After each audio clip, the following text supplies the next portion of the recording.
संदीप बाबू देहिया में अपना साथी देले बा चिकन सामान धोके चाटले बा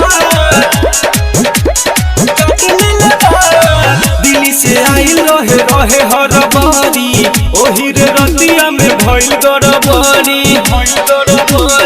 आहिर माई दिल्ली से आइल रहे हर बारी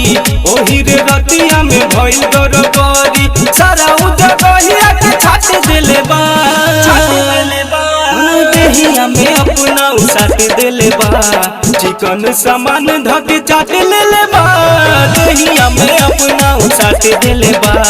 चिकन सामान धके चाट लेले बा चाट लेले बा देहिया में संदीप चिकन सामान धके चाट लेले बा कमरा में ओइले हमके बोलइले धड़कल धक छाती का हम कहीं सखी जवन कइले उ राती कहानी तो हमके देखावत रहे जाती कमरा में ओइले हमके बोलइले धड़कल धक छाती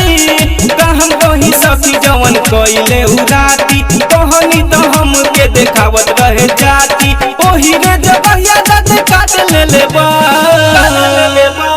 देहिया में अपना साट देले बा चिकन सामान धके चाट लेले बा देहिया में अपना साट देले बा चिकन सामान धके चाट लेले बा चाट लेले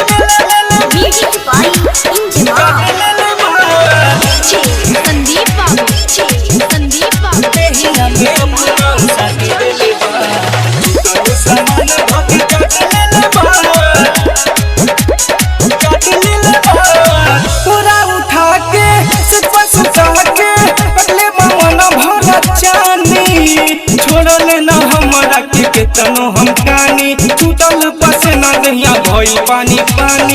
पूरा उठा के सिर पर सुता के पगले मामना भरा चानी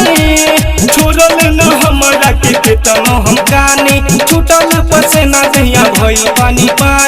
राइटोरिन जमाम धके जात देले बा अरे देहिया में अपना साट देले बा चिकन सामान धके चाट लेले बा देहिया में अपना साट देले बा चिकन सामान धके चाट लेले बा रिकॉर्डिंग स्टूडियो भदाई।